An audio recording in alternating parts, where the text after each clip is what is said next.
जय श्री राधे कृष्णा। आप सभी का आपके अपने YouTube चैनल DS भजन में बहुत बहुत स्वागत है। आइए आज आप सुनेंगे कार्तिक मास की सारी कहानियाँ एक साथ। जय श्री कृष्णा। सबसे पहले सुनेंगे गणेश जी की कहानी। एक बार गणेश जी ने पृथ्वी के मनुष्यों की परीक्षा लेने का विचार किया। वे अपना रूप बदलकर पृथ्वी पर भ्रमण करने लगे। उन्होंने एक बालक का रूप बना लिया। एक हाथ में चम्मच में दूध लिया और दूसरे हाथ के चुटकी में चावल ले लिए और गली गली घूमने लगे। साथ ही साथ आवाज लगाते चल रहे थे कि कोई मेरे लिए खीर बना दे, कोई मेरे लिए खीर बना दे। कोई भी उन पर ध्यान नहीं दे रहा था, बल्कि लोग उन पर हंस रहे थे। वे लगातार एक गांव के बाद दूसरे गांव में इसी तरह चक्कर लगाते हुए पुकारते रहे, पर कोई खीर बनाने के लिए तैयार नहीं था। सुबह से शाम हो गई, गणेश जी लगातार घूमते रहे। एक बुढ़िया थी, शाम के वक्त अपनी झोंपड़ी के बाहर बैठी हुई थी। तभी गणेश जी वहां से पुकारते हुए निकले कि कोई मेरे लिए खीर बना दे, कोई मेरे लिए खीर बना दे। बुढ़िया बहुत कोमल हृदय वाली स्त्री थी। उसने कहा, बेटा मैं तेरी खीर बना देती हूँ। गणेश जी ने कहा, माई अपने घर में दूध और चावल लेने के लिए बर्तन ले आओ। बुढ़िया एक कटोरी लेकर जब झोंपड़ी के बाहर आई तो गणेश जी ने उनसे कहा, अपने घर का सबसे बड़ा बर्तन लेकर आओ। बुढ़िया को थोड़ी झुंझलाहट हुई, पर उसने कहा, चलो बच्चे का मन रख लेती हूँ, और अंदर से जाकर वह अपने घर का सबसे बड़ा पतीला लेकर बाहर आई। गणेश जी ने चम्मच में से दूध पतीले में उडेला और बुढ़िया के आश्चर्य की सीमा नहीं रही। तब उसने देखा दूध से पूरा पतीला भर गया है। एक के बाद एक बर्तन झोंपड़ी के बाहर लाती गई और उसमें गणेश जी दूध भरते चले गए। इस तरह से घर के सारे बर्तन दूध से लबालब भर गए। गणेश भगवान ने बुढ़िया से कहा, मैं स्नान करके आता हूँ, तब तक तुम खीर बना लो, मैं वापस आकर खाऊंगा। बुढ़िया ने पूछा, मैं इतनी सारी खीर का क्या करूंगी? इस पर गणपति जी बोले, सारे गांव को दावत दे दो। बुढ़िया ने बड़े प्यार से मन लगाकर खीर बनाई। खीर की भिन्नी भिन्नी मीठी मीठी खुशबू चारों दिशाओं में फैल गई। खीर बनाने के बाद वह घर में जाकर खीर खाने का न्योता देने लगी। लोग उस पर हंस रहे थे। बुढ़िया के घर में खाने का दाना नहीं है और सारे गांव को खीर खाने की दावत दे रही है। लोगों को कौतूहल हुआ और खीर की खुशबू से लोग खींचे चले आए। सारा गांव बुढ़िया के घर में इकट्ठा हो गया। जब बुढ़िया की बहू को दावत की बात मालूम हुई, तब वह सबसे पहले वहां पहुंच गई। उसने खीर से भरे पतीले को जब देखा तो उसके मुंह में पानी आ गया। उसने बड़ी जोर से भूख लगी थी। उसने एक कटोरी में खीर निकाली और दरवाजे के पीछे बैठकर खाने की तैयारी करने लगी।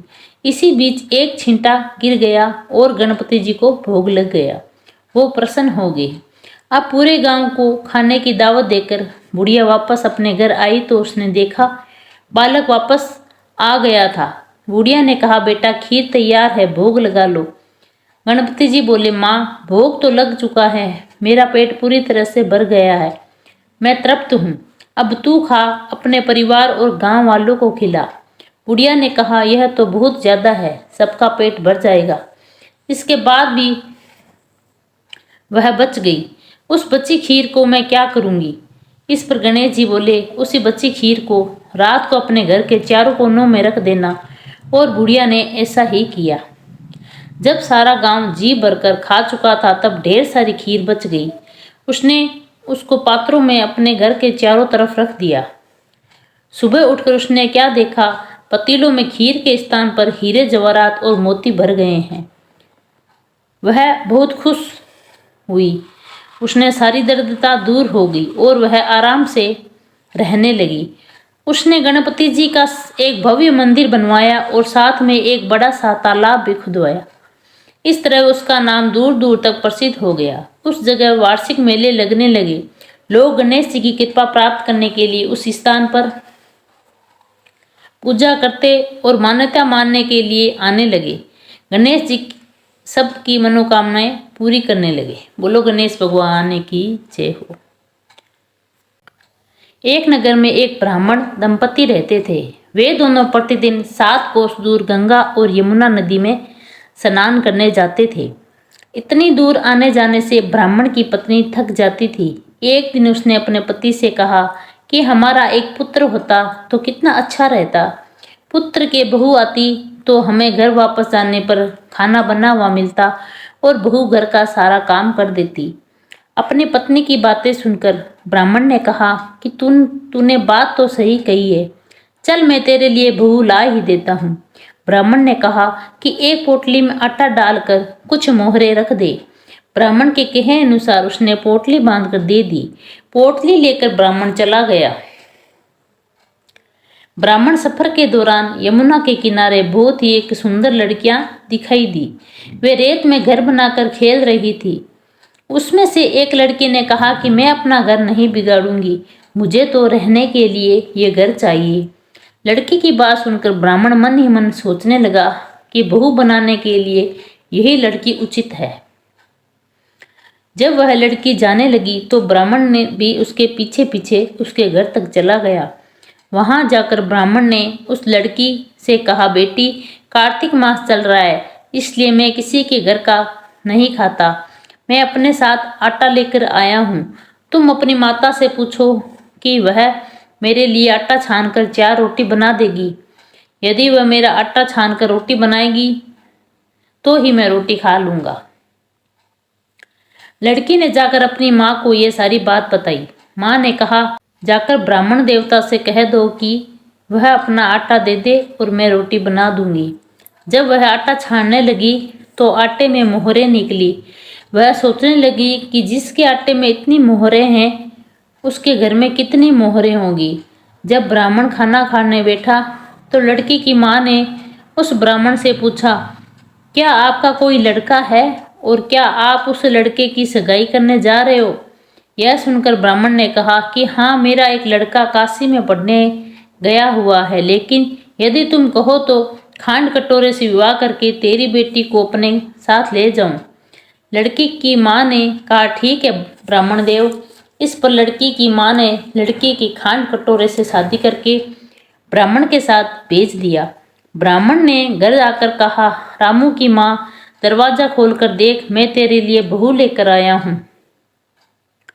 ब्राह्मण की पत्नी ने भीतर से ही बोली, हमारे तो कोई बेटा बेटी नहीं है तो बहू कहाँ से लाई? दुनिया ताने मारती थी, अब आप भी मारने लगे। ब्राह्मण ने कहा, तू दरवाजा खोल कर देख तो सही।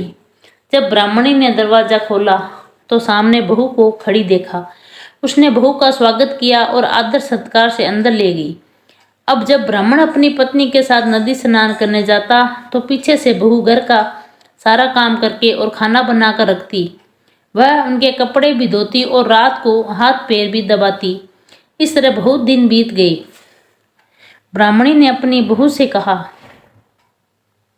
कि बहू, कभी भी चूल्हे की आग मत बुझने देना और मटके का पानी खत्म न होने देना। परंतु एक दिन चूल्हे की आग बुझ गई।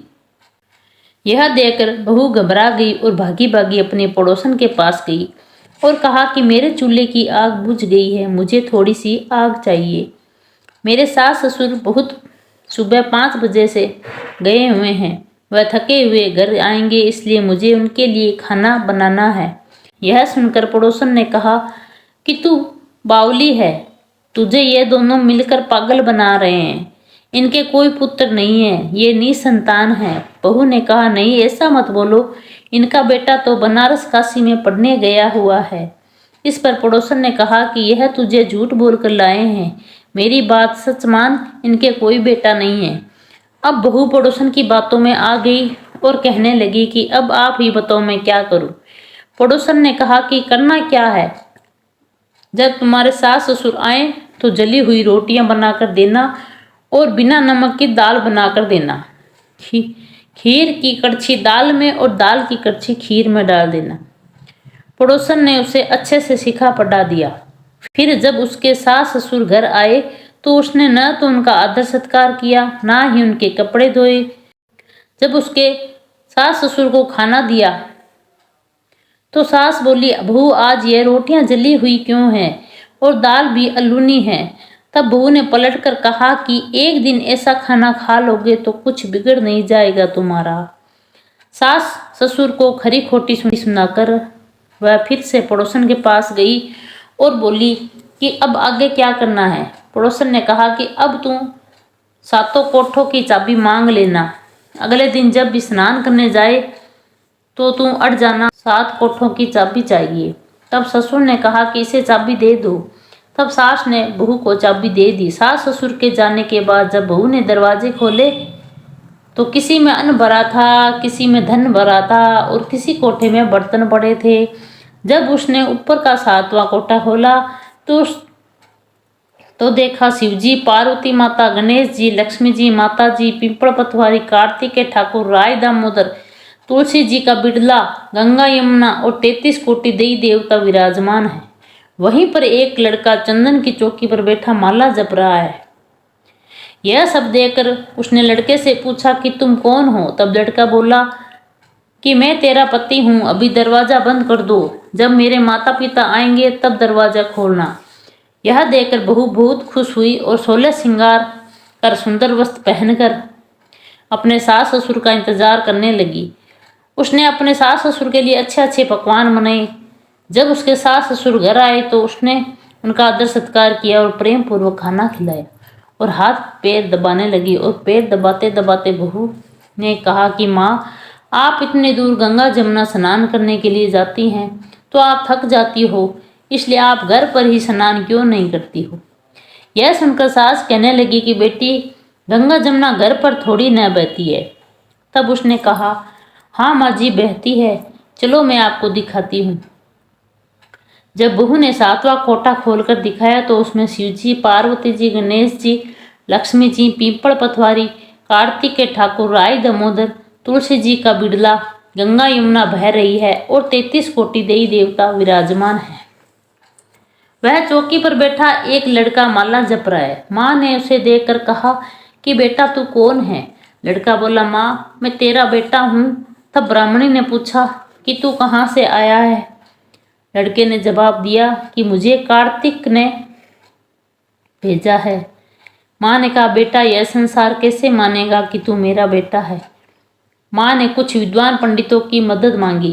पंडितों ने कहा, इस पार बहू बेटा खड़े हो जाएं और उस पार माँ खड़ी हो जाए। माँ ने चमड़े की अंगियां पहनी और छाती में से दूध की धार निकलकर बेटे की दाढ़ी मूछ भीगे और पवन पानी से गंठ जोड़ा बंधे, तब मानेंगे कि यह माँ का ही बेटा है।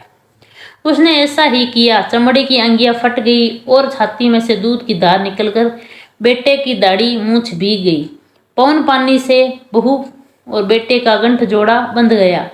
यह सब देखकर ब्राह्मण और उसकी पत्नी बहुत खुशी का ठिकाना न रहा। तो यह थी कार्तिक मास की कथा। हे कार्तिकेय ठाकुर, जैसे ब्राह्मण और ब्राह्मणी को बहू बेटा दिया वैसे सबको देना। कार्तिक मास की कथा कहने, सुनने और हुंकारा भरने वालों को सब पर अपनी कृपा करना। इल्ली गुणिये की कहानी। एक इल्ली थी और एक गुण था। इल्ली बोली, आओ गुण, कार्तिक स्नान करें। तो गुण बोला कि तू ही कर स्नान, मैं तो नहीं करूँगा। बाद में इल्ली तो राजा के लड़की के पल्ले से लगकर कार्तिक स्नान करती। गुण ने कार्तिक स्नान नहीं किया, दोनों मर गए। बाद में इल्ली ने कार्तिक स्नान के पुण्य से राजा के घर में जन्म हुआ और गुण राजा के घर में मेंढा बना। राजा ने बेटी के विवाह का सावा निकाला। बेटी ससुराल जाने लगी तो उसने अपनी पालकी रुकवाई और राजा से कहा, यह मेंढा मुझे चाहिए। तब राजा ने कहा, यह मत ले और धन दौलत ले ले, पर लड़की नहीं मानी। मुझे तो यही मेंढा चाहिए। मेंढे को रथ के पीछे बांध दिया और मेंढा दौड़ने लगा। महल में पहुंचने पर मेंढे को महल के नीचे बांध दिया। तब लड़की नीचे उतरती तो मेंढा कहता, मुझे पानी पिला दे। तब लड़की ने कहा, मैंने तो पहले ही कहा था कार्तिक स्नान कर ले, पर तूने कहा था कि मैं तो बाजरा खाऊंगा और ठंडा ठंडा पानी पीऊंगा। उनको बातें करते राजा ने सुन लिया। जब राजा ने कहा कि आप मुझे सारी बात बताओ, तब रानी लड़की ने राजा को सारी बात बताई कि मैं पिछले जन्म में इल्ली थी और ये गुण था। तब मैंने कहा कि तू कार्तिक नहा ले, पर ये नहीं नहाया और मैं कार्तिक स्नान के पुण्य से राजा के घर की लड़की हुई और आपके घर में राजपाट कर रही हूँ। तब राजा ने कहा कि कार्तिक स्नान का इतना पुण्य है तो हम दोनों जोड़े से नहाएंगे। रानी राजा ने अत्यंत प्रसन्न मन से कार्तिक स्नान कर दोनों ने दान पुण्य किया और सारी नगरी में कहलवा दिया कि सब कार्तिक स्नान करें। लक्ष्मी जी की कहानी। एक गांव में एक साहूकार रहता था। साहूकार के एक बेटी थी। वह हर रोज पीपल खींचने जाती थी। पीपल के वृक्ष में से लक्ष्मी जी प्रकट होती थी और चली जाती थी। एक दिन लक्ष्मी जी ने साहूकार की बेटी से कहा कि तू मेरी सहेली बन जा। तब लड़की ने कहा मैं अपने पिता से पूछकर कल बताऊंगी। साहूकार की बेटी ने घर जाकर अपने पिता को सारी बात बता दी। तब उसके पिताजी बोले वह तो लक्ष्मी जी है, अपने को और क्या चाहिए, तू लक्ष्मी जी की सहेली बन जा। दूसरे दिन वह लड़की फिर गई। तब लक्ष्मी जी पीपल के पेड़ से निकल कर आई और कहा मेरी सहेली बन जा। तो लड़की ने कहा हाँ बन जाऊंगी और दोनों सहेली बन गई। लक्ष्मी जी ने उसको खाने का न्योता दिया। घर आकर लड़की ने अपने बाप से कहा कि मेरी सहेली ने मुझे खाने का न्योता दिया है। तब बाप ने कहा कि सहेली के जीमने जाइयो पर अपने घर को संभाल कर जाना। तब वह लक्ष्मी जी के यहाँ जीमने गई तो लक्ष्मी जी ने उसे साल दुसाला ओढ़ने के लिए दिया, रुपए दिए, सोने की चौकी, सोने की थाली में 36 प्रकार के भोजन व्यंजन कराए। जीम कर जब वह घर जाने लगी तो लक्ष्मी जी ने पल्ला पकड़ लिया और कहा कि मैं भी तेरे घर जीमने आऊंगी। तो उसने कहा हाँ आ जाइयो। वह घर जाकर चुपचाप बैठ गई। तब बाप ने पूछा कि बेटी सहेली के यहाँ जीम कर आई है और उदास क्यों बैठी है। तो उसने कहा पिताजी मेरे को लक्ष्मी जी ने इतना दिया, अनेक प्रकार के भोजन करे, परंतु मैं कैसे जिमाऊंगी, अपने घर में तो कुछ भी नहीं है। तब पिता ने कहा कि गोबर मिट्टी से चौका लगाकर घर की साफ सफाई कर ले, 4 मुख वाला दिया जलाकर लक्ष्मी जी का नाम लेकर रसोई में बैठ जाना। लड़की साफ सफाई करके लड्डू लेकर बैठ गई। उसी समय एक रानी नहा रही थी। उसका 9 लखा हार चीर उठाकर ले आई और उसके घर से वह 9 लखा हार डाल गई और उसका लड्डू ले गई। बाद में वह हार को तोड़कर बाजार में गई और सामान लाने लगी तो सुनार ने पूछा कि क्या चाहिए। तब उसने कहा कि सोने की चौकी, सोने का थाल, साल दुसाला दे, मोहर और सामग्री दे, 36 प्रकार के भोजन हो जाए, इतना सामान दे। सारी चीजें लेकर वह तैयारी करी और रसोई बनाई। तब गणेश जी ने कहा कि लक्ष्मी जी को बुलाओ। आगे आगे गणेश जी और पीछे पीछे लक्ष्मी जी आई। उसने फिर चौकी डाल दी और कहा सहेली चौकी पर बैठ जा। जब लक्ष्मी जी ने कहा सहेली चौकी पर तो राजा रानी के भी नहीं बैठी, किसी के भी नहीं बैठी, तो उसने कहा कि मेरे यहाँ तो बैठना पड़ेगा। फिर लक्ष्मी जी ने चौकी पर बैठ गई। तब उसने बहुत खातिर की, जैसे लक्ष्मी जी ने करी थी वैसे ही उसने उसकी करी। लक्ष्मी जी उस पर बहुत खुश हुई। घर में खूब रुपया और लक्ष्मी जी हो गई। साहूकार की बेटी ने कहा मैं अभी आ रही हूँ, तुम यहीं बैठी रहना, और वह चली गई। लक्ष्मी जी गई नहीं और चौकी पर बैठी रही। उसको बहुत दौलत दी। हे लक्ष्मी जी, जैसा तुमने साहूकार की बेटी को दिया वैसा सबको देना। कहते सुनते हुंकारा भरते अपने सारे परिवार को देना, पीहर में देना, ससुराल में देना, बेटे पोते को देना। हे लक्ष्मी माता, सबका कष्ट दूर करना, दरिद्रता दूर करना, सबकी मनोकामना पूर्ण करना। सूर्य देवता की कहानी। प्राचीन काल की बात है। एक बुढ़िया थी जो नियम से रविवार के दिन सूर्योदय से पूर्व उठकर नित्य कर्मों से निर्वृत्त होकर अपने आंगन को गोबर से भी लीपती थी, जिससे वह स्वच्छ हो सके। इसके बाद वो सूर्य देव की पूजा अर्चना करती थी। साथ ही रविवार के व्रत की कथा भी सुनती थी। इस दिन वो एक समय भोजन करती थी और उससे पहले सूर्य देव को भोग लगाती। सूर्य देव उस बुढ़िया से बेहद प्रसन्न थे। यही कारण था कि उसे किसी भी तरह का कष्ट नहीं था और वो धन धान्य से परिपूर्ण थी। जब उसकी पड़ोसन देखती तो वह बहुत दुखी होती, तो उससे जलने लगती। बुढ़िया के घर में गाय नहीं थी, इसलिए वो अपनी पड़ोसन के आंगन से गोबर लाती थी, क्योंकि उसके यहाँ गाय बंधी रहती थी। पड़ोसन ने बुढ़िया को परेशान करने के लिए कुछ सोचकर गाय को घर के अंदर बांध दिया। अगले रविवार बुढ़िया को आंगन नीपने के लिए बुढ़िया को गोबर नहीं मिला। इसी के चलते उसने सूर्य देवता को भोग भी नहीं लगाया, साथ ही खुद भी भोजन नहीं किया और पूरे दिन भी भूखी प्यासी रही और फिर सो गई। अगले दिन जब वो सोकर उठी तो उसने देखा कि उसके आंगन में एक सुंदर गाय और एक बछड़ा बंधा था। बुढ़िया गाय को देखकर हैरान रह गई। उसने गाय को चारा खिलाया। वही उसकी पड़ोसन के आंगन में बंधी सुंदर गाय और बछड़े को देखकर और ज्यादा जलने लगी, तो वह उससे और अधिक जलने लगी। पड़ोसन ने उसकी गाय के पास सोने का गोबर पड़ा देखा, तो उसने गोबर को वहां से उठाकर अपनी गाय के गोबर के पास रख दिया। सोने के गोबर से पड़ोसन कुछ ही दिनों में धनवान हो गई। ये कई दिनों तक चलता रहा। कई दिनों तक बुढ़िया को सोने के गोबर के बारे में कुछ पता नहीं था। ऐसे में बुढ़िया पहले के ही तरह सूर्य देव का व्रत करती रही, साथ ही कथा भी सुनती रही। इसके बाद जिस दिन सूर्य देव को पड़ोसन की चालाकी का पता चला, तब उन्होंने तेज आंधी चला दी। तेज आंधी को देखकर बुढ़िया ने अपनी गाय को अंदर बांध दिया। अगले दिन जब बुढ़िया उठी तो उसने सोने का गोबर देखा, तब उसे बेहद आश्चर्य हुआ। तब से लेकर आगे तक उसने गाय को घर के अंदर ही बांधा। कुछ दिन में ही बुढ़िया धनी हो गई। बुढ़िया की खुशी और धनी स्थिति देख पड़ोसन और जलने लगी। पड़ोसन ने अपने पति को समझा बुझाकर उसे नगर के राजा के पास भेजा। जब राजा ने उस सुंदर गाय को देखा तो वह बहुत खुश हुआ।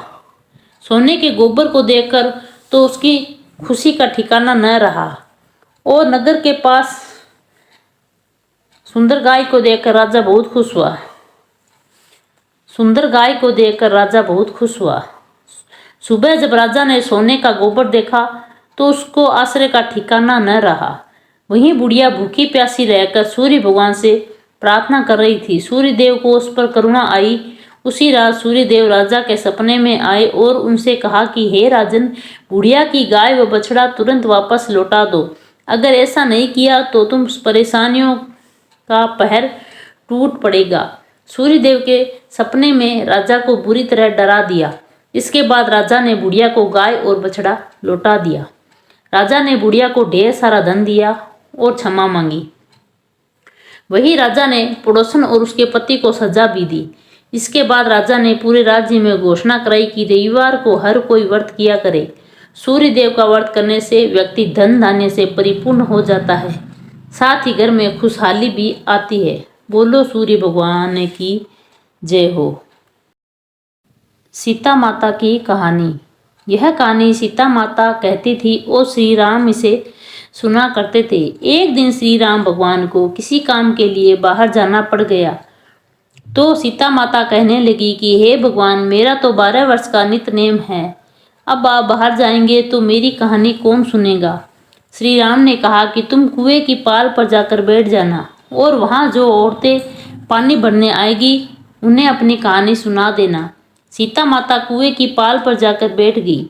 एक स्त्री आई। उसने रेशम की जरी की साड़ी पहन रखी थी और सोने का घड़ा ले रखा था। सीता माता उसे देखते ही कहने लगी कि बहन, मेरा 12 वर्ष का नित्यनेम है, कहानी सुन लो। पर वह स्त्री बोली कि मैं तो तुम्हारा नित्यनेम नहीं सुनूंगी, मुझे घर जाने में देर हो जाएगी और मेरी सास मुझसे लड़ेगी। उसने कहानी नहीं सुनी और चली गई। उसकी रेशम की जरी की साड़ी फट गई और सोने का घड़ा मिट्टी के घड़े में बदल गया। सास ने देखा तो पूछा, ये किसका दोष अपने सिर लेकर आई है। बहू ने कहा कि कुएं के पास एक औरत बैठी है, उसने कहानी सुनने के लिए कहा, लेकिन मैंने नहीं सुनी, जिसका यह फल है।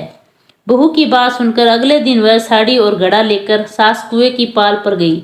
सास को वहीं माता सीता बैठी मिली तो माता सीता ने कहा कि बहन, मेरी कहानी सुन लीजिए। सास बोली कि एक बार छोड़, मैं तो 4 बार कहानी सुन लूंगी। राम आए, लक्ष्मण आए, देश के पुजारी आए, नित नेम का नेम लाए।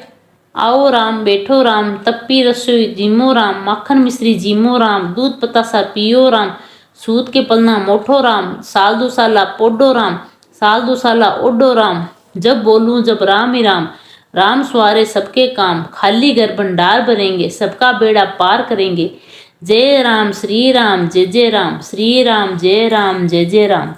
सास बोली कि बहन कहानी तो बहुत अच्छी लगी। कहानी सुनकर सास घर चली गई और उसकी साड़ी फिर से रेशम की जरी बन गई। मिट्टी का घड़ा फिर से सोने के घड़े में बदल गया। बहू कहने लगी, सासू माँ आपने ये सब कैसे किया? सास ने कहा कि बहू तू तो दोष लगा के आई थी और मैं दोष उतार कर आई हूँ। बहू ने फिर पूछा कि यह कुएं पर वाली स्त्री कौन है? वह सास बोली कि वे सीता माता थी। वे पुराने से नया कर देती है, खाली घर में भंडार भर देती हैं, वह लक्ष्मी जी का वास घर में कर देती है, आदमी की जो भी इच्छा उसे पूरा कर देती है। वह बोली कि ऐसी कहानी मुझे भी सुना दो। सास बोली कि ठीक है तुम भी सुनो, और सास ने कहानी शुरू कर दी।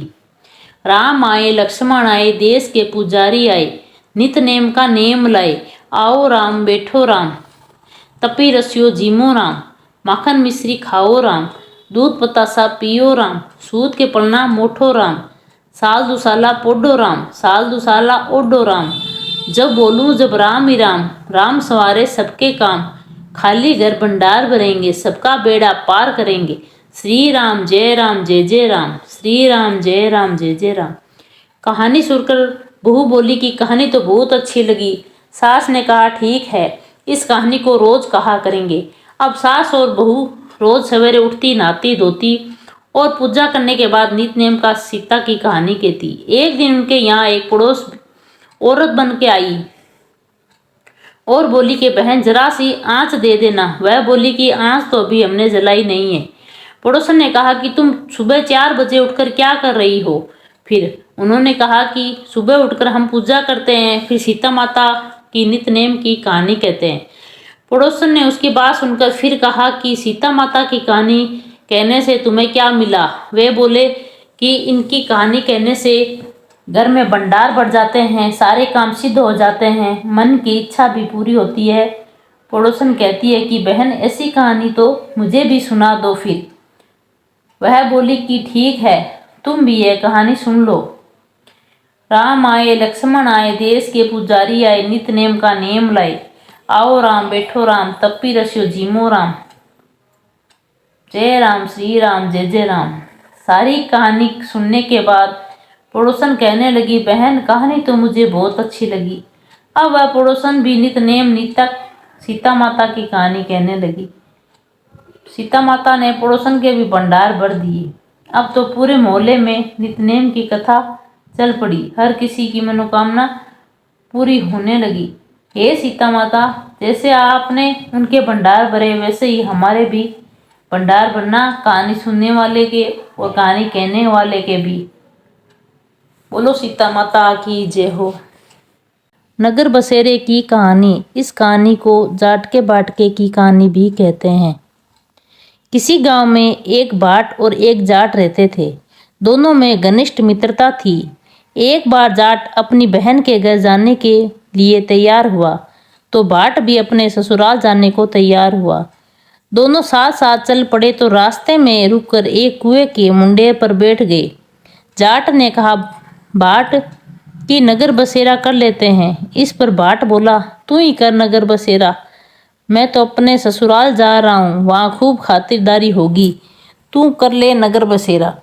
जाट वही कुएं के पास बैठ पानी की घंटी और चावल का दाना लेकर नगर बसेरा करने लगा। नगर बसेरा करने के साथ जाट कहने लगा कि नगर बसेरा सो करे सो मल धोए पाँव, ताता मांडा तापसी देगी मेरी माँ, माँ देगी मावसी, देगी द्वार का रवास, मीठा मीठा घास, वृंदावन का वास, 5 कुल्ठी 6ठी रास, मेरा जिबड़ो श्री कृष्ण के पास, टालू पानी हो जाएगी झट से। यह सब करा के वह जाट अपने बहन के घर चला गया। जाट की बहन ने भाई के आने पर उसकी खातिरदारी की, घी बुरा के साथ भाई को जिमाया। दोनों ने बैठकर ढेर सारी बातें की। इधर भाट अपने ससुराल पहुंचा तो वहां आग लगी हुई थी। आग बुझाते हुए उसके हाथ मुंह भी काले हो गए और खुद भी थोड़ा झुलस गया। ना रोटी मिली ना पानी के लिए भी किसी ने पूछा। एक पड़ोसन आई तो उसने बाट की सास को कहा कि जमाई आया है, जरा उनकी आओ भगत तो कर ले। बुढ़िया बोली कि सब कुछ तो जल गया, अब कहाँ से आओ भगत करूं। तब पड़ोसन ने ही बाट को एक रोटी के साथ छाछ दी, उसने वही खाकर गुजारा किया। शाम को दोनों फिर घर की ओर चल पड़े और रास्ते में मिल गए और एक दूसरे का हाल पूछा। बाट बोला कि मेरी ससुराल में तो आग लग गई, आग बुझाते में खुद काला हो गया, ना रोटी मिली ना पानी। जाट बोला कि मेरी तो बहुत खातिरदारी हुई। फिर बोला कि मैंने तो कहा था कि नगर बसेरा कर ले, अब कर ले। लेकिन बाट ने फिर मना कर दिया, कहने लगा कि तेरी मौसी है, पता नहीं रोटी दे या ना दे, मेरी तो माँ है, दही को छूछ ली चूरमा का पेड़ा धरा पाएगा। बाट ने फिर नगर बसेरा नहीं किया, जाट ने कर लिया। नगर बसेरा जो करे सो मल धोए पाँव। ताता मांडा तापसी देगी मेरी माँ, माँ देगी मौसी, देगी द्वार का रामबास, मीठा मीठा ग्रास वृंदावन का बास। 5 कुल थी छठी रास, मेरा जीवड़ो श्री कृष्ण के पास। डालू पानी हो जाएगी, जड़ से निकल जाए मेरा जी, करके वह चल पड़ा।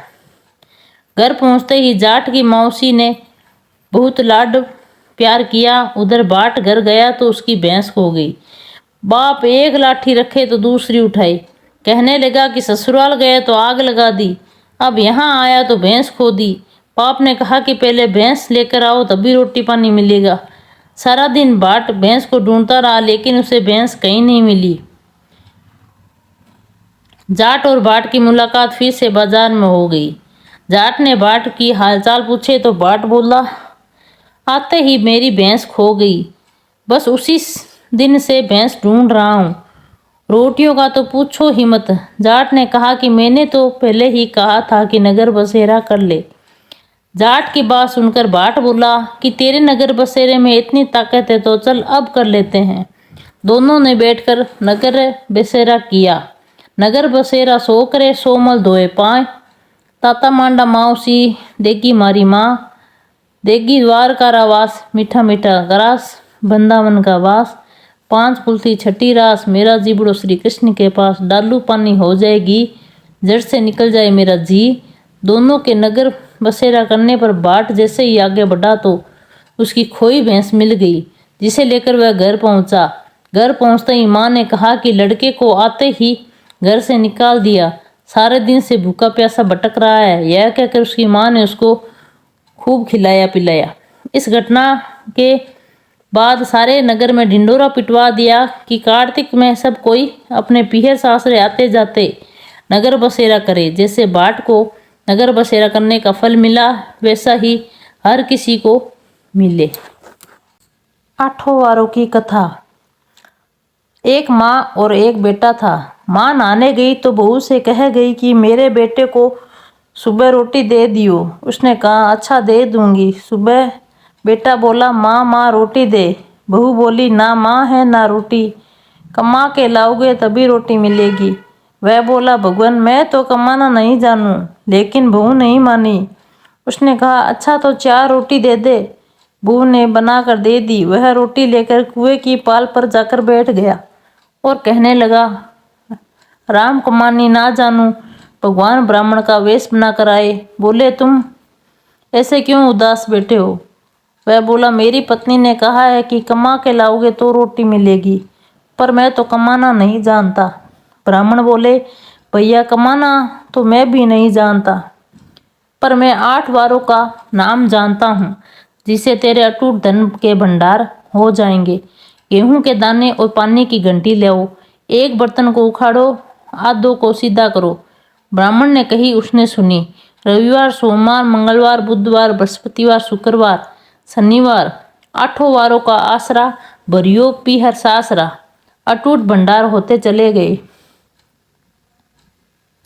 घर पहुंचा तो घरवाली बोली क्या लाए हो? उसने कहा 8 वारों का नाम लाया हूँ। घरवाली ने सोचा चलो कुछ तो लाया है। गेहूं के दाने और पानी की घंटी लाओ, आधों को सीधा करो और डकों को उखाड़ो। उसने कही उसने सुनी। रविवार, सोमवार, मंगलवार, बुधवार, बृहस्पतिवार, शुक्रवार, शनिवार, 8 वारों का आसरा भरियो पी हरसासरा। अटूट अंधन के भंडार भरते चले गए। बहू से बोला कि मैं बेटी के यहाँ जा रहा हूँ। फटे से कपड़े पहनकर बेटी के गया। बच्चे बोले नाना आए, नाने आए। बेटी बोली कैसे भेष में आए हैं? बच्चे बोले मेले भेष में आए हैं। बेटी से कहा बेटी 8 वारों की मेरी कहानी सुन लो। उसने कहा पिताजी आज तो मेरा मुंह झूठा है। उसके पिता भूखे ही सो गए। अगले दिन बेटी को तरस आया। पिताजी पिताजी अपनी कहानी मुझे सुनाओ। पिताजी ने कहा गेहूं के दाने लाओ, पानी की घंटी लाओ, ढकों को उखाड़ो, आधों को सीधा करो। पिता ने कही, बेटी ने सुनी। रविवार, सोमवार, मंगलवार, बुधवार, बृहस्पतिवार, शुक्रवार, शनिवार, 8 वारों का आसरा भरियो पी हरसासरा। अटूट धन के भंडार भरते चले गए। बेटी भर भर के बांटने लगी। पड़ोसन ने कहा तुम तो कह रही थी कि मेरे पिताजी कुछ नहीं लाए, फिर ये भर भर के बोरियां कैसे बांट रही हो? मेरे पिताजी तो खाली हाथ ही आए थे। ये तो 8 वारों की कहानी का फल है। अपने पिताजी से हम सबको भी 8 वारों की कहानी सुनवा दो। उसके पिताजी ने कहा। पिताजी बोले आज तो मेरा मुंह झूठा है, कल सुना दूंगा। अगले दिन उसके पिताजी ने पड़ोसन को 8 वारों की कहानी सुनाई। उसके भी खूब अंधन के भंडार हो गए। हे 8 वारों, जैसे ब्राह्मण के 8 वारों की कहानी से सबके अटूट भंडार हो गए, वैसे सबके बर्तन भरना, कहते सुनते हुंकारे भरने वाले का भी अपनी कृपा बनाए रखना।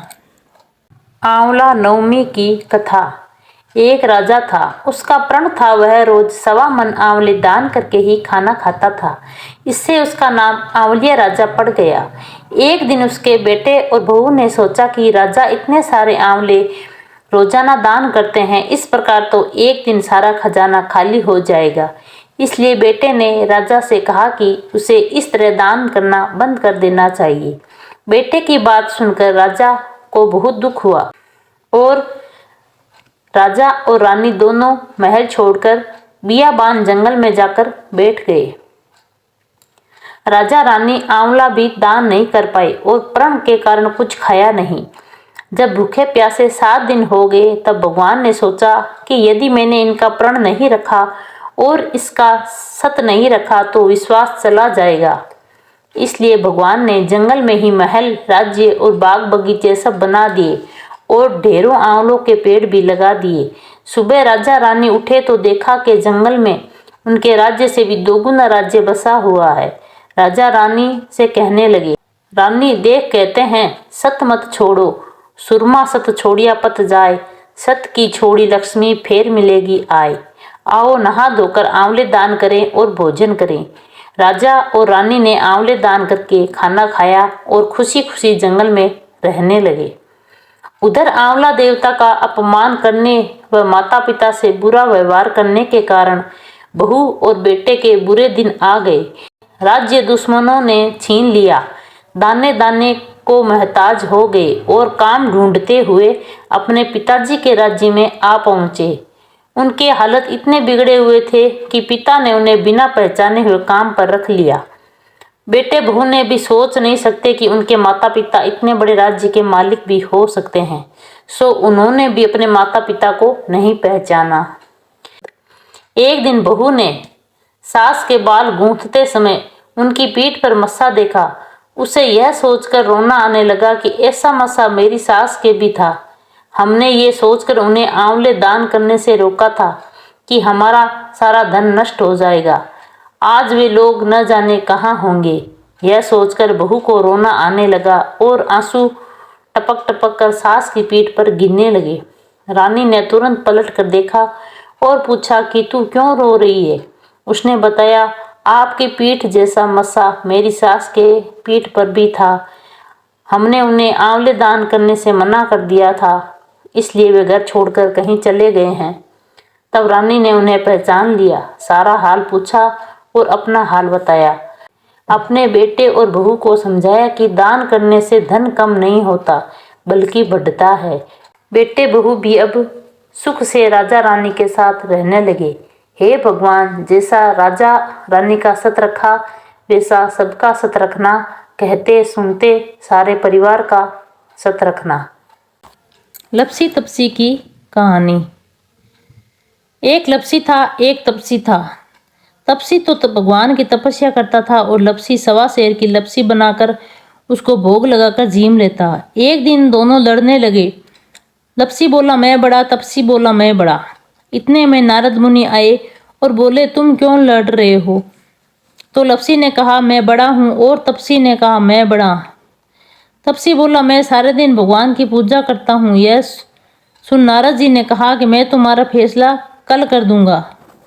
दूसरे दिन तपसी नहाकर आया तो नारद जी ने 1.25 करोड़ की अंगूठी उसके आगे फेंक दी। लपसी का ध्यान उस अंगूठी पर नहीं गया। तपसी तपस्या करने बैठा तो उसे अंगूठी दिखी और उसने अपने घुटने के नीचे दबा ली और तपस्या करने लगा। लपसी लापसी बनाकर उसका भगवान के भोग लगाकर जीमने लगा। में नारद जी आए तब दोनों से पूछे कि कौन बड़ा है। फिर लपसी ने कहा मैं बड़ा हूं। नारद जी बोले तेरी घुटना उठा तो उसने नीचे 1.25 करोड़ की अंगूठी निकली। तब नारद जी ने बोले कि तूने तो अंगूठी चुराई है, तुझे तेरी तपस्या का फल नहीं मिलेगा। तब तपसी बोला नारद मुनि मेरी तपस्या का दोष कैसे दूर होगा? नारद जी बोले रोटी बनाकर बांटिया नहीं बनाए तो फल तुझे होगा। ब्राह्मण जिमा का दक्षिणा ना दे तो फल तुझे होगा। साड़ी दे के ब्लाउज नहीं दे तो फल तुझे होगा। दिए से दिए जलाए तो उसका फल तुझे मिलेगा।